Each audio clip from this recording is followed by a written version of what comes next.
BK Sekolah. Saya mengambil narasumber Ibu Husnul Ambar Soleha, bisa dipanggil Teh Una. Buat Teh Una, selamat datang. Kami ya maaf ganggu Teh. Iya, nggak apa-apa. Apa kabar Teh Una? Alhamdulillah baik.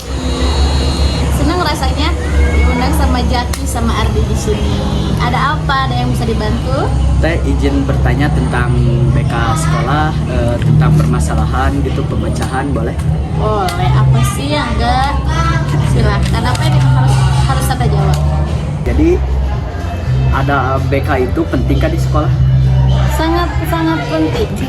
Karena di sekolah itu anak-anak membutuhkan bimbingan karakter, bimbingan lingkungan hidup, bimbingan sosial, bahkan bimbingan individu. Tidak banyak, tidak sedikit bahwa sangat pentingnya adanya BK di sekolah untuk mempelajari karakter seseorang seperti apa, pemecahan masalah siswa seperti apa, bahkan guru pun butuh loh di konseling, bimbingan dan konseling, karena kehidupan ini sangat membutuhkan orang tempat curhat, ibaratnya seperti itu. Jadi adanya BK, kita bisa curhat dengan gurunya, bisa mencari solusinya bareng-bareng, memecahkan masalahnya dengan bareng-bareng. Pada akhirnya siswa bisa memecahkan masalahnya dengan sesuai usianya. Seperti kalian, anak SMP di mana usia remaja awal, begitu permasalahannya tidak jauh dengan keluarga, dengan teman, ataupun dengan pergaulan remaja sekarang. Seperti itu. Makanya sangat penting sekali untuk adanya BK. Kalau nggak ada BK, mungkin semua orang, bukan semua orang ya, tetapi segelintiran orang akan sedikit kesulitan untuk membimbing karakter seseorang. Ya Teh, jadi Ardi juga masih penasaran, kalau di setiap orang kan pasti ada masalah. Ya, betul. Jadi di SMP kan banyak juga. Ya, masalah yang sering muncul itu masalah apa tuh? Di remaja awal ini seperti di SMP ini yang sering banyak masalah yang kita temukan itu seperti berbeda pendapat. Iya, seperti pertemanan, pada akhirnya cuman beda pendapat, hal kecil menjadi hal besar karena adanya miskomunikasi, tidak bisa dibicarakan, tidak ada yang mau mengalah siapa yang bicara duluan. Nah, itu salah satunya. Ataupun yang kedua, belum dicoba udah menyerah. Nah, seperti halnya untuk berbicara di depan, disuruh oleh gurunya untuk membicarakan misalkan tentang tugasnya, belum apa-apa sudah takut duluan gitu. Jadi itu sedikit agak mengganggu mentalnya ya, yang harusnya tidak semenyeramkan yang dibayangkan gitu. Padahal cuman kita presentasi dengan baik, apalagi dengan sekarang bisa membaca dengan buku presentasinya gitu ya, dengan mudah. Ataupun yang ketiga, udah ada rasa saling suka antar lawan jenis nih. Ada yang rebutan dengan temannya, ada yang pecah masalah gara-gara suka antar lawan jenis, tetapi sahabatnya suka, jadi tempat curhat lah seperti apa sebaiknya kayak gitu. Terus banyak lagi lah. Ataupun misalkan masalah keluarga nih, orang tuanya sedang sibuk di sekolah atau misalkan sibuk bekerja, tapi anaknya pengen sekolah, pada akhirnya anaknya lebih lebih banyak di sekolah karena waktunya keluarga kedua itu adalah di sekolah bagi dia. Jadi banyak seperti itu remaja awal. Kan banyak tuh masalah tentang suka jenis, apalagi kalau SMP juga kan banyak masalah lain sebelum itu. Yeah. Nah, cara penyelesaian atau menyelesaikan masalahnya gimana itu? Kalau misalkan miskomunikasi antar teman dan bisa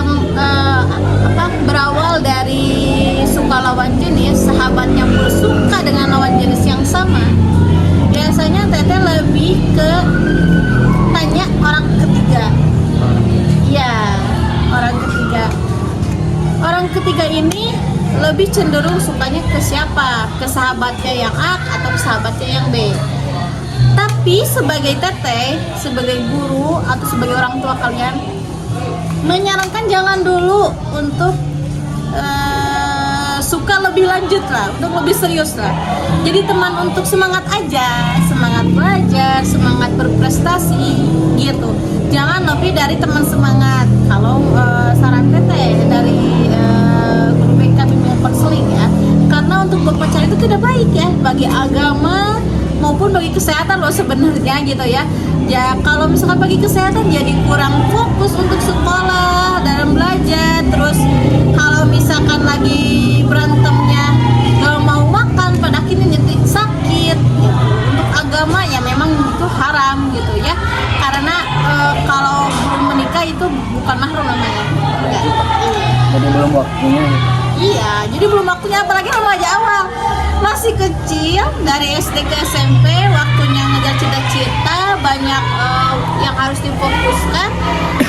Nah, kalau misalkan harus pacaran, saat tidak etis lah, biasanya keganggu gitu ya. Jadi, alangkah baiknya menjadi teman semangat aja, teman untuk berprestasi, teman untuk lebih semangat lagi untuk sekolah gitu. Kan teh di SMP juga banyak masalah yang lain selain situ. Iya. Contoh masalah paling sulit teteh Paling pecahin apa? Paling sulit di kalangan remaja. Oh, pengontrolan kalian tentang sosial media. Sosial media. Ya.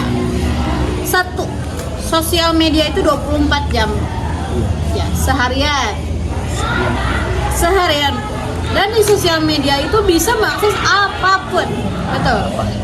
Yang kedua, guru itu cuman bisa waktu dari jam 7 pagi sampai jam 2, paling lama jam 3 lah untuk mengawasi kalian.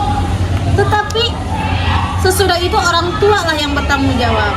Nah, yang sangat sulit memecahkan masalah itu ketika remaja sesudah kecanduan sosial media dan orang tua tidak bisa ikut kerja sama karena mungkin orang tua punya kesibukan yang lain, ataupun orang tua ada, karena kita di perkampungan ya, jadi banyak orang tua yang kurang tahu tentang sosial media. Bahayanya sosial media seperti apa? Seperti WhatsApp. Sekarang WhatsApp bisa punya 2 aplikasi, bisa disembunyikan dan sebagainya gitu ya. Sedangkan orang tua tidak tahu updatean seperti itu. Makanya sangat sulit ketika anak mempunyai kecanduan sosial media, bahkan bisa melihat akses apapun. Orang dewasa atau misalkan pergaulan bebas itu dari sosial media loh awalnya. Contoh-contohnya seperti naik truk, pakai baju sekolah, ketika pulang sekolah atau mau bolos sekolah pengen naik truk, ya mungkin dalam pikirannya itu bahagia, senang-senang, tapi kan itu sangat membahayakan ya. Ketika jatuh di truk gimana, gak ada yang bisa menolongnya gitu. Itu sih yang sulit memecahkan masalah sosial media, karena kita tidak bisa mengontrol HP-nya masing-masing gitu. Misalkan HP Ardi sama HP Jaki kan berbeda nih, gak mungkin dong 24 jam kita sama Jaki sama Ardi untuk melihat handphonenya seperti ini aja, gak bisa dong. Nah, itu sangat sulit bagi teteh untuk memecahkan masalah seperti itu. Jadi paling sulit itu tentang permasalahan sosial gitu. Iya, karena sosial media sekarang gampang banget diakses, bahkan sampai ke negeri manapun kita bisa akses sosial media zaman sekarang, zaman Z, generasi Z gitu ya. Sangat-sangat sulit. Makanya untuk sebagai guru, sebagai BK cuma bisa mampu untuk menjaga, memberitahu, membimbing mana yang baik, mana yang salah. Ketika sesudah di rumah itu kembali lagi kepada orang tua dan dirinya masing-masing bisa tidak membedakan mana yang baik, mana yang benar gitu. Jadi ya memang sulit juga sih kalau sosial media. Nah, kalau yang paling mudah apa tuh? Yang paling mudah sejauh ini yang paling mudah memberikan opini, memberikan tahu bahwa kamu itu kemampuannya di A, Z misalkan Jaki itu teteh tahu kemampuannya misalkan dari tes tulis, tes lisan, tes praktek sebagainya. Ternyata Jaki itu mempunyai bakat di B, terus Ardi misalkan di C gitu. Jadi itu yang lebih mudah karena memiliki administrasinya, memiliki alat tesnya. Jadi itu mudah untuk melihat karakter kalian. Itu hal yang mudah. Nah, teh kalau kan bisa kalau udah pemecahan masalah kan masih keinget. Nah, kalau cara ngilanginnya itu gimana? Pemecahan masalah gimana maksudnya? Ya kan misal kalau masalah kan kalau SMP banyak tuh tentang ngerokok gitu. Ya. Nah, kan udah dikasih tahu jangan. Udah, tapi masih keinget mau lagi gimana ya cara ngilangin? Nah, cara ngilanginnya berarti kita sebagai guru harus bekerja sama dengan orang tua. Iya. Kenapa harus bekerja sama dengan orang tua? Karena kembali lagi guru hanya bisa mengingatkannya dari jam 7 sampai jam 3. Sisanya orang tua, ya. Kalau orang tuanya sama-sama tegas seperti kita, seperti gurunya, insya Allah itu akan berhenti. Dan yang ketiga, lingkungan. Nah, lingkungan. Kalau misalkan lingkungannya masih bergaul dengan orang yang suka merokok, akan sulit. Contohnya gini, Ardi sama Jaki bertemu berdua di tongkrongan, misalkan. Ketemu lagi sama teman yang suka ngerokok 4 orang, ya. Jaki sama Ardi sudah berhenti merokok nih, ya. Tapi yang 4 orang ini nggak berhenti, masih merokok. Tapi Ardi itu awalnya puasa. Ardi itu karena puasa. Ardi itu puasa sama Jaki, ya otomatis yang tadinya baru aja sehari berhenti, yang 4 ini merokok depan kalian, pasti ada kesempatan pengen dong.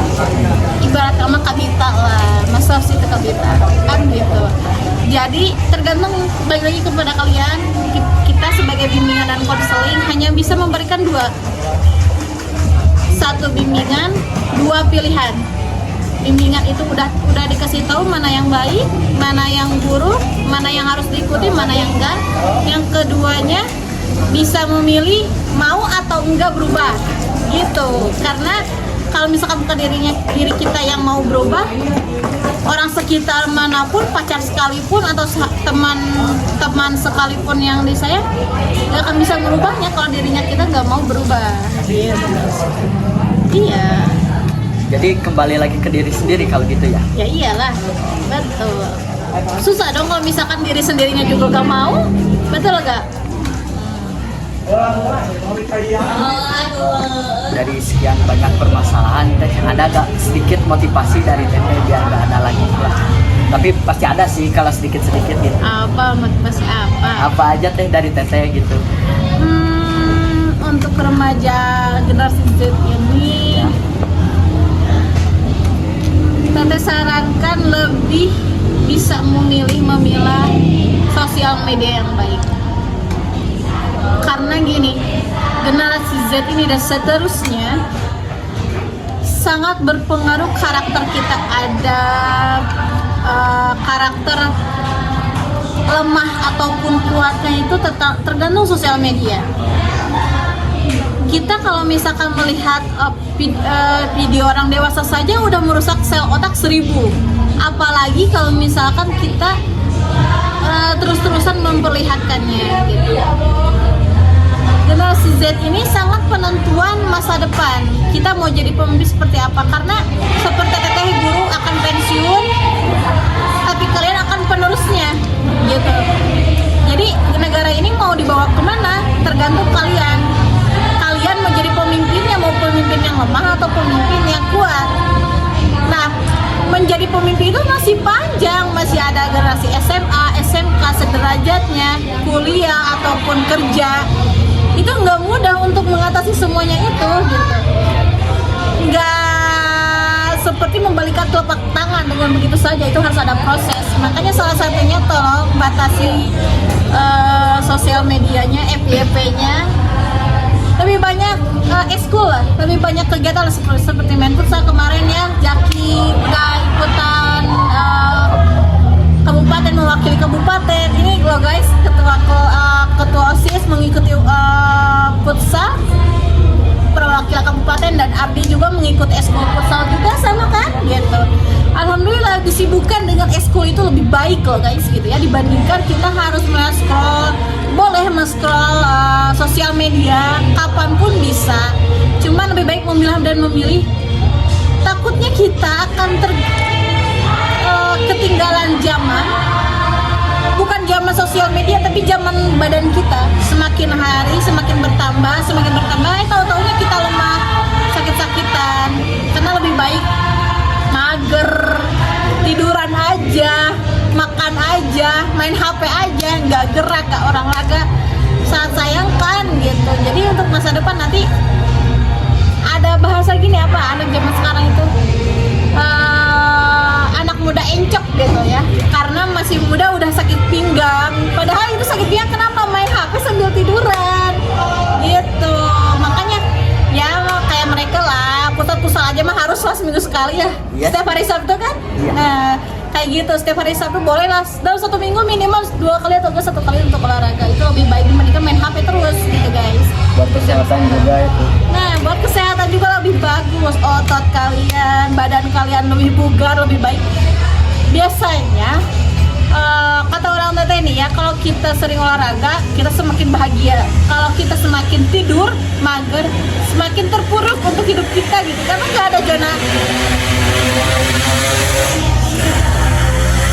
ada zona semangatnya untuk diri kita. Ya udah teh, sekian dari terima kasih atas tanggapan dari Teteh setelah banyak masalah gitu, cara memberitahu penyelesaiannya. Ya dari sekian banyak, jadi penyelesaiannya tetap diri sendiri gitu. Ya betul.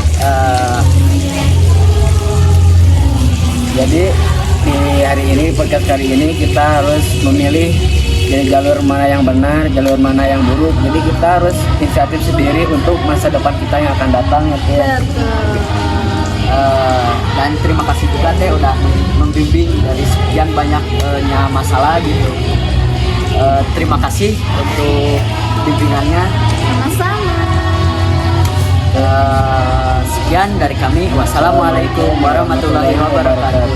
Bye bye.